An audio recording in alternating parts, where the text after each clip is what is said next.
Chapter 15 forest का ये third part है। इससे पहले हमने इसका फर्स्ट पार्ट और सेकंड पार्ट कर लिया है। यदि आप सभी पार्ट्स देखना चाहते हैं तो वीडियो की डिस्क्रिप्शन और प्लेलिस्ट को जरूर चेक कर लेना। वीडियो की डिस्क्रिप्शन में और प्लेलिस्ट में आपको सभी चैप्टर्स मिल जाएंगे। आपने वीडियो को कंप्लीट देखना है और कमेंट करके बताना है कि आपको वीडियो कैसा लगा। तो थर्ड पार्ट हम यहाँ से शुरू कर रहे हैं, deforestation and other problems related to forest. Deforestation क्या होता है? Is the indiscriminate cutting or over harvesting of trees for timber or paper or to clear the land for agriculture, ranching, construction और other human activity। डिफॉरेस्टेशन का मतलब होता है जंगलों को काटना, ठीक है। इज़ द इनडिस्क्रिमिनेट, बिना सोचे समझे या बिना सोच समझ के जंगलों को काटना, और ओवर हार्वेस्टिंग मतलब ज़्यादा कटाई कर देना जंगलों की, ज़्यादा काट देना जंगलों को फॉर टिम्बर, लकड़ी के लिए, पेपर के लिए, और ज़मीन को साफ़ कर देना किसके लिए? एग्रीकल्चर के लिए, खेती बाड़ी के लिए, पशुओं के लिए, और कंस्ट्रक्शन और अदर ह्यूमन एक्टिविटी, कोई रोड वगैरह बनाने के लिए, डैम वगैरह बनाने के लिए, या दूसरी जो भी ह्यूमन एक्टिविटी है उसको करने के लिए जंगलों की जो कटाई कर रहे हैं हम बिना सोचे समझे या ओवर हार्वेस्टिंग कर रहे हैं उसकी, तो उसको ही हम डिफॉरेस्टेशन बोलेंगे। Forests are being lost due to an increase in deforestation and encroachment। जो फॉरेस्ट हैं वो क्या हो रहे हैं भाई? उनकी जो ड्यू टू ख़त्म हो रहे हैं, मतलब कम हो रहे हैं किसके कारण?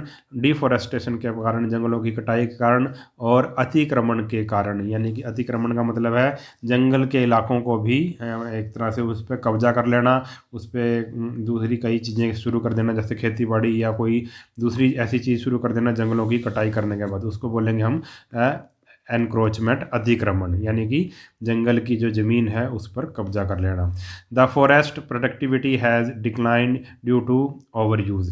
जो फॉरेस्ट की जो प्रोडक्टिविटी है, जो फॉरेस्ट से हमें कई चीज़ें मिलती हैं, वो उसका over use, decline due to over use करने के कारण क्या हो गई है भाई? कम हो गई है। ज़्यादा यूज़ करने के कारण उसकी प्रोडक्टिविटी क्या हो गई है अब जंगल की? कम हो गई है। For example, grazing of cattle in forest areas in is increasing, and this is adversely affected the fertility of the soil and also causing soil erosion। एक एग्जांपल दे रखा है इसने, जैसे ग्रेजिंग ऑफ कैटल, अगर जो पशुओं को ज़्यादा मतलब उनको वो ज़्यादा चरेंगे, जंगलों में चरेंगे, मतलब घास वगैरह को चरेंगे, तो क्या होगा? उससे क्या होगा कि ये चीज़ पशुओं को ज़्यादा हम जंगलों में छोड़ेंगे, वो खाएंगे घास को, तो इससे क्या होगा कि फर्टिलिटी ऑफ सॉइल, जो मिट्टी की उपजाऊ शक्ति है, वो क्या हो जाएगी? एडवर्सली अफेक्टेड हो जाएगी, उस पर बुरा प्रभाव पड़ेगा, और उसके कारण सॉइल इरोजन भी होगा। यानी कि जो मिट्टी है, जो उपजाऊ मिट्टी है, वो उसका इरोजन हो जाएगा, वो बह जाएगी या उड़ जाएगी। अब आ गया कॉन्सिक्वेंसेस ऑफ डिफॉरेस्टेशन। डिफॉरेस्टेशन अगर हम करेंगे, जंगलों की कटाई करेंगे, तो उसके क्या क्या परिणाम निकलेंगे उसके बारे में हम डिटेल से पढ़ते हैं। सबसे पहला है भाई, हमें कार्बन साइकिल। कार्बन साइकिल पर इसका इफेक्ट पड़ेगा। क्या पड़ेगा? पढ़ते हैं इसको। Forest act as major carbon store. जो फॉरेस्ट है वो एक कार्बन स्टोर की तरह एक्ट करते हैं। Carbon dioxide gas is taken up from the atmosphere by trees and plant and used for photosynthesis.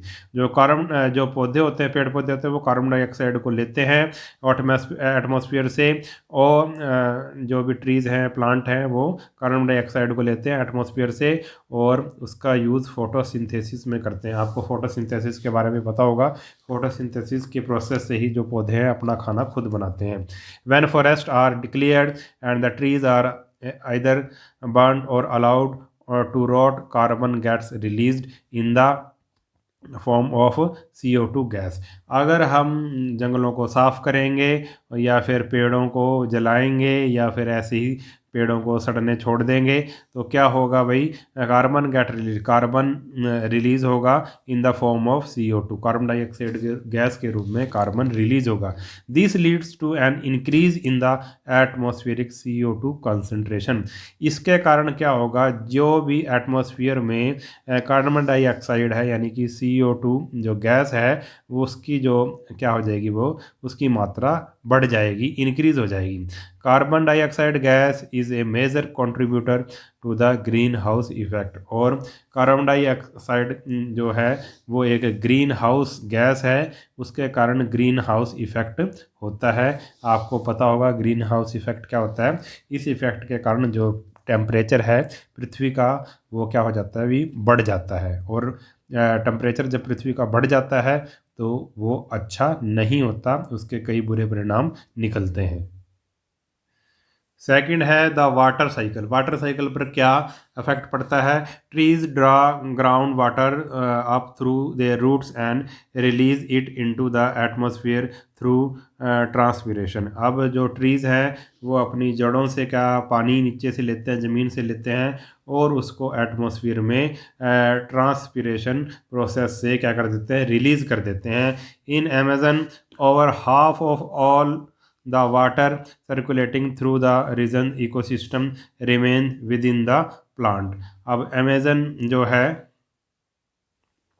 Amazon में क्या है भाई, हाफ ऑफ द वाटर, आधा जो पानी है वो क्या है भाई सर्कुलेट होता है। किसके कारण, जो इकोसिस्टम में उस रीजन में जो सर्कुलेट होता है वो पेड़ों से ही होता है। With removal of a part of the forest the region can not hold as much water. अगर जंगल मतलब उस पार्ट में से कुछ जंगल साफ कर दिए जाएंगे तो क्या होगा, उस रीजन में इतना पानी नहीं होगा। The effect of this could be A dryer climate. और इसका प्रभाव क्या पड़ेगा कि वहाँ का जो क्लाइमेट है वो क्या हो जाएगा, सूखा हो जाएगा। ठीक है। अगला है भाई सॉयल इरोजन। इसके कारण डिफोरेस्टेशन के कारण क्या होता है, सॉयल इरोजन भी होता है, मिट्टी को नुकसान होता है। With the loss of protective cover of vegetation more soil gets lost. अगर देखो जो घास है, जो पेड़ पौधे हैं वो मिट्टी को जो उपजाऊ मिट्टी को एक तरह से बांध के रखते हैं। अगर घास नहीं होगी, पेड़ पौधे नहीं होगी तो वो जो उपजाऊ मिट्टी है वो या तो पानी के साथ बह जाएगी या फिर हवा के साथ उड़ जाएगी। ठीक है। तो इसके कारण सॉयल इरोजन भी होता है। With the loss of protective cover of vegetation, अगर वेजिटेशन नहीं होगा, पेड़ पौधे नहीं होगा, पेड़ पौधों का कवर नहीं होगा तो मोर सॉयल गेट्स लॉस्ट, जो हमारी उपजाऊ मिट्टी है वो क्या हो जाएगी भाई, बर्बाद हो जाएगी। Silting of water courses lakes and dams. इसके कारण सिल्टिंग भी होती है, इसकी जो भी वाटर बॉडीज़ हैं, लेक्स हैं, डैम्स हैं। This occurs as a result of soil erosion. Soil erosion के कारण क्या होता है भाई, जो ये मिट्टी है ये क्या सॉयल इरोजन के कारण जो मिट्टी है वो लेक्स में चली जाती है, डैम्स में चली जाती है, या फिर जो भी वाटर बॉडीज़ हैं, तालाब वगैरह वहाँ पर चली जाती है, जिसको ही हम सिल्टिंग बोलते हैं। वहाँ का पानी गंदा हो जाता है और वहाँ पे क्या हो जाता है भाई, एक तरह से मिट्टी या रेत वहाँ पे इकट्ठी हो जाती है, इसी को सिल्टिंग बोलते हैं। Extinction of species. स्पीसीज़ जितनी भी स्पीसीज़ हैं, चाहे वो पेड़ पौधों की हैं, चाहे वो क्या जानवरों की हैं, तो वो क्या हो जाती हैं भाई, ख़त्म हो जाती हैं। एक्सटिंक्शन का मतलब ख़त्म हो जाना। The existence of animal and plant depend on the forest. जो जितने भी जो प्लांट, जो एनिमल है और जो प्लांट का वो जीवन है वो किस पे डिपेंड करता है, फॉरेस्ट पे ही डिपेंड करता है। Forest contain more than half of all the living species on our planet. जो फॉरेस्ट के अंदर जितने भी हमारे लिविंग स्पीसीज हैं, half of all the living species, जितने भी हमारे पृथ्वी पर लिविंग स्पीसीज हैं, चाहे वह पेड़ पौधों की है, चाहे वह जानवरों की है, वो आधे से ज़्यादा जंगलों में ही रहते हैं। If the habitat of these species is destroyed the number of species would also decline. अगर हैबिटेट का मतलब उनके रहने की जगह, अगर उन स्पीसीज़ के रहने की जगह को नष्ट कर दिया जाएगा, यानी कि जंगलों को नष्ट कर दिया जाएगा, तो क्या होगा, the number of species would also decline. जितने भी नंबर ऑफ स्पीसीज़ हैं, जो भी पेड़ पौधों की प्रजातियां हैं या जानवरों की प्रजातियां हैं, वो भी ख़त्म हो जाएंगी। आ गया डेजर्टिफिकेशन। डेजर्ट होता है मरुस्थल, ठीक है, यानी कि the cause of desertification are complex but deforestation is one of the contributing factor. जो डेजर्टिफिकेशन का जो कारण है वो बड़ा ही कॉम्प्लेक्स है, ठीक है, कॉम्प्लेक्स कारण है ये, इसका कॉज कई कारण है इसके, मगर उनमें से एक डिफॉरेस्टेशन भी उसका एक कारण है। डेजर्टिफिकेशन, डेजर्टिफिकेशन का मतलब है कि वहाँ पे क्या हो जाना, वहाँ की मिट्टी का बिल्कुल ख़राब हो जाना, रेत में चेंज हो जाना, और वहाँ पे बिल्कुल भी एक तरह से सूखा पड़ जाना, उसी को बोलते हैं हम डेजर्टिफिकेशन। अब आगे है do you know. Do you know में क्या दिया हुआ है, conservation of wild life. Wild life के लिए जो हमारे देश में क्या क्या काम किए गए हैं और कहाँ कैसे कैसे कौन कौन से एरिया हैं उसके बारे में यहाँ पे बताया गया है। The first national park in India now famous as the Corbett national park was so declared in 1935। जो हमारा पहला नेशनल पार्क था जो जीव जंतुओं की सुरक्षा के लिए बनाया गया था वो था Corbett national park, Jim Corbett national park, 1935 में बनाया गया था। Since independence there has been a steady rise in the number of protected areas. उसके आज़ादी के बाद भी हमारे जो जितने भी प्रोटेक्टेड एरियाज़ हैं जीव जंतुओं के लिए वो बढ़ाए गए हैं।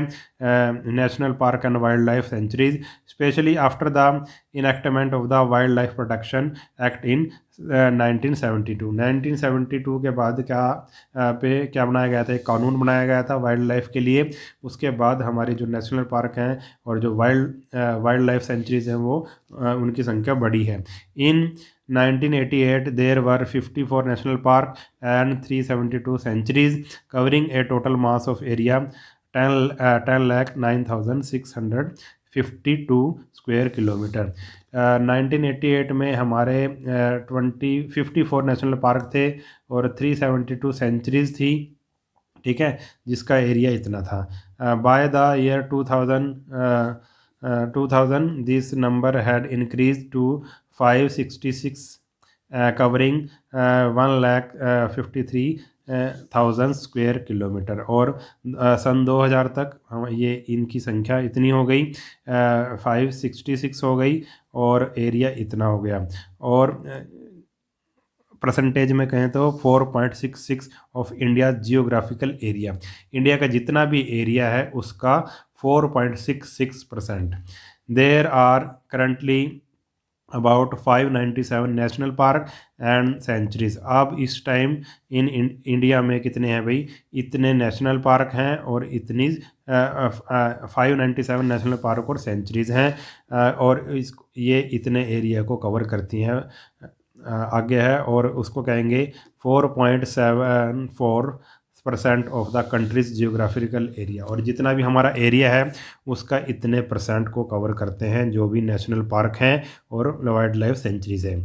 The latest review of the Wildlife Protected Area Network document brought out by the Wildlife Institute of India, Dehradun, recommends to bring the total area under the protected area network to 1,88,764 square kilometer or 5.74% of the countries geographical area. और अब जो latest जो review क्या आ गया है wild life protected area हमारे देश में कितना है, जो देहरादून की एक संस्था है wild life institute of India, उसने कहा है कि अब हमारा जो एरिया है इतना हो चुका है जो इतने परसेंट है पूरे देश के जियोग्राफिकल एरिया का। This would translate into 163 national park covering 54,789 square kilometer, 1.67%, and 707 centuries covering 1,33,975 square kilometer और 4.07% of the geographical area of the country। और हमारे देश में अब कितने हैं भाई, 163 नेशनल पार्क हैं और 707 सेंचुरीज़ हैं, और ये नेशनल पार्क हैं उसका एरिया इतना है और इतनी परसेंटेज उसकी इतनी है, और सेंचुरीज़ 707 है उसका एरिया इतना है, और जो हमारे पास और उसका जो परसेंटेज है वो इतनी है जितना हमारे इंडिया का टोटल एरिया उसकी परसेंटेज ये दे रखी है।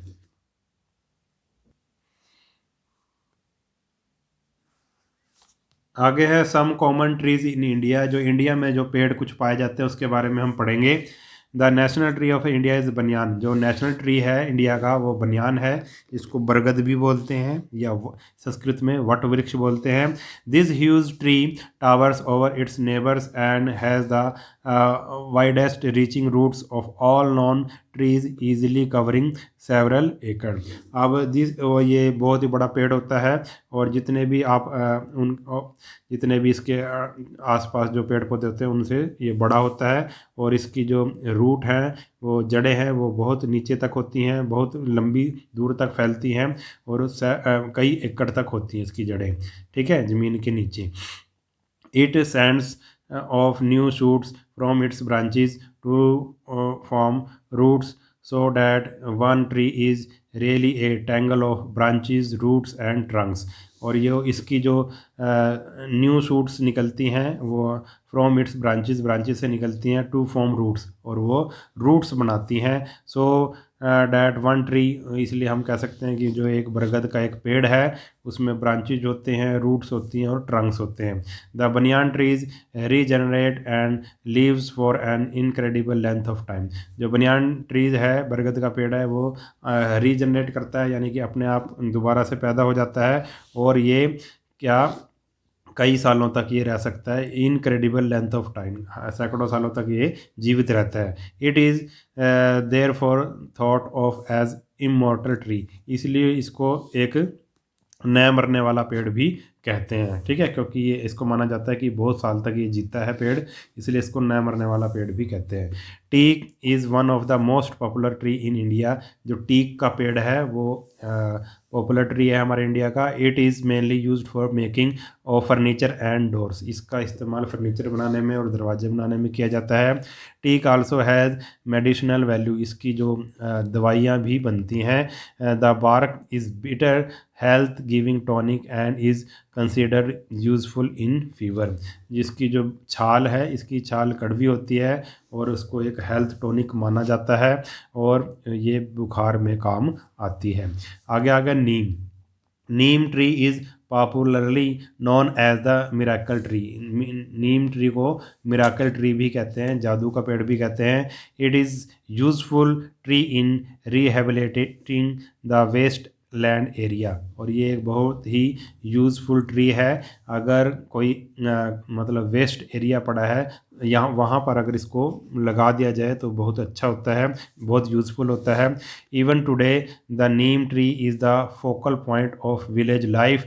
The village council meeting are often held under the shade of this huge tree. और आज भी जो नीम का पेड़ है वो एक फोकल पॉइंट है। फोकल पॉइंट यानी कि जहाँ पर बैठ के कुछ एक्टिविटीज़ की जाती हैं, वो एक फोकल पॉइंट है विलेज लाइफ में, गांव की ज़िंदगी में। क्योंकि जो गांव के लोग हैं अपनी जो मीटिंग करते हैं वो इसी बड़े पेड़ की छांव के नीचे बैठकर करते हैं। It has good medicinal value, और इसकी कई दवाइयाँ भी बनती हैं, इसकी मेडिसिनल वैल्यू भी है। यूकलिप्टस आ गया उसके बाद, जिसको नीलगिरी का पेड़ भी बोलते हैं। ये तो आपने देखा होगा, बहुत बड़े बड़े पेड़, सीधे पेड़ होते हैं जो। Eucalyptus is tall evergreen tree. Eucalyptus एक टॉल बड़ा पेड़ होता है और एवरग्रीन ट्री होता है, इसकी पत्तियां कभी झड़ती नहीं है। There are more than 700 species of eucalyptus over the world. पूरी दुनिया में इसकी 700 से ज़्यादा प्रजातियां पाई जाती हैं। Eucalyptus is mainly used as the pulp wood in the manufacture of the paper. Eucalyptus का मेन यूज़ उसकी पल्प वुड पाने के लिए किया जाता है। इसकी पल्प वुड से क्या बनती है भाई, पेपर बनता है। उसके बाद आ गया देवदार और हिमालयन सीडर। इसको हिमालयन सीडर भी बोलते हैं। Is a species of cedar native to the western Himalaya, north east and north central India, Himachal Pradesh and Uttarakhand. ये जो देवदार का पेड़ है वो वेस्टर्न हिमालय में, नॉर्थ ईस्ट में और नॉर्थ सेंट्रल इंडिया में यानी कि हिमाचल प्रदेश और उत्तराखंड में पाया जाता है। अगर आप कभी हिमाचल प्रदेश और उत्तराखंड घूमने जाओगे तो आपको देवदार के पेड़ बहुत ज़्यादा दिखाई देंगे। It is a large evergreen coniferous tree reaching heights of 40 to 50 metre and sometime even up to 60 metre. ये एक एवरग्रीन कॉनिफरस ट्री है। कॉनिफरस का मतलब कॉनिकल इसकी शेप होती है, ठीक है। और इसकी हाइट 40 से 50 मीटर तक हो सकती है और कभी कभी 60 मीटर भी हो जाती है। The trunk diameter can be, और इसके जो तना है, जो ट्रंक है, इसका डायमीटर 3 मीटर तक होता है। It has a conic crown, और इसका कॉनिक क्राउन होता है। इसकी छतरी कैसी बनती है, एक कॉन की शेप की बनती है, with level branches and drooping branchlets. और इसमें जो इसकी जो ब्रांचेस होती हैं लेवल में होती हैं, अलग अलग लेवल्स में होती हैं, और इसकी जो पत्तियां होती हैं, जो टहनियाँ होती हैं, वो लटकी हुई होती हैं। उसके बाद आ गया साल का पेड़। साल इज़ ए लार्ज सब डेसिडियस ट्री। साल एक बड़ा सब डेसिडियस ट्री है। डेसिडियस का मतलब होता है कि जिसकी पत्तियां झड़ जाती हैं, और सब डेसिडियस मीन्स कि इसकी पत्तियां बहुत कम समय के लिए झड़ती हैं, ठीक है। It is worshipped by the Buddhist and the Hindus in India. इसकी जो पेड़ की पूजा है, साल के पेड़ की पूजा बौद्ध भी करते हैं और हिंदू भी करते हैं। It is mentioned in many scriptures that Buddha was born and died under a sal tree. और ये कई किताबों में इसका जिक्र है, लिखा हुआ है कि जो बुद्ध का जन्म और उसकी मृत्यु साल के ट्री के नीचे ही हुई थी। It is found in almost all part of India. यह इंडिया के लगभग सभी पार्ट्स में पाया जाता है। उसके बाद आ गया भाई अमलतास। Amaltas also called the golden shower tree. अमलतास को गोल्डन शावर ट्री भी बोलते हैं। Is a deciduous tree. ये भी एक डेसिडियस ट्री है। इसकी भी मतलब आप कह सकते हो कि ये अभी एक सीजन में इसकी पत्तियां भी झड़ जाती हैं सारी। It is called the Indian laburnum. इसको इंडियन लेबरनम भी बोलते हैं। It is widely grown as an ornamental plant. इसको एक सजावटी पौधे के रूप में लगाया जाता है, क्योंकि ये एक सजावटी पेड़ है। इसमें खूब सुंदर सुंदर फूल लगते हैं पीले रंग के। Every part of this plant is recognised for it medicinal properties. और इसके हर एक इस पेड़ का, अमलतास जो पेड़ है उसका हर एक पार्ट की लगभग दवाइयाँ इसकी बनती हैं। मेडिसिनल प्रॉपर्टीज़ है इसके हर एक पार्ट में, चाहे उसके पत्ते ले लो, चाहे उसका फल ले लो, चाहे उसकी लकड़ी ले लो, ठीक है। इसकी हर एक पार्ट की लगभग दवाइयाँ बनती हैं। Ashoka tree the sorrowless tree. Ashoka tree the sorrowless tree यानी कि जो दुख को कम करता है, ऐसा एक पेड़ है जिसको कभी दुख नहीं होता।